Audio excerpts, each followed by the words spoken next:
Dada, dada keling, men sizni sog'indim de. Mana ham uribsan men. Ha, sizdan urib. Qiling ketay yo'q. Keling bunday qil. Nima? Keling bunday qil dadanga ketadi bu rasmlar. Bunga gap bajaramiz. Farq qilmadi. Dada de. Ay, gapir. Kapir ilg'or. To'xtamasan gapirsa yo'q. Gapir. Ilg'or gapir. Qiling ketar. Biz paxtani ishlabdi.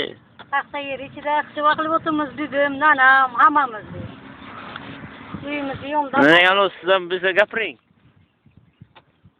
Malimanma, telefon gapiraman ka. Ay, paxta. Biron kelaman yana. Uylarda bo'lgan paytlar kelaman. Kelaydigan bo'lsa ham kelmay yotadi, kelmay o'g'laydi. Vaqtimizni ko'rib unaqa. Jekilaqidan ketdi.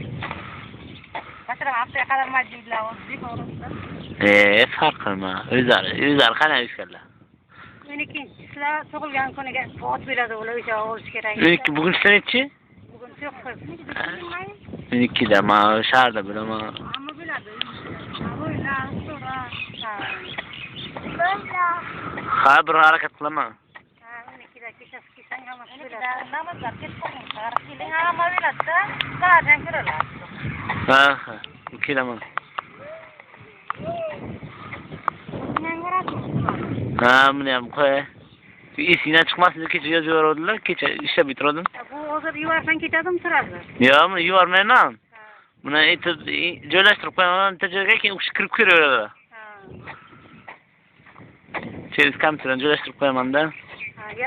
Tug'ilgan kuniga boshqa olaman deb. Nima qilaman esa boshqa olaman, bu hozir yo'g'onga yurganman deng. Ha.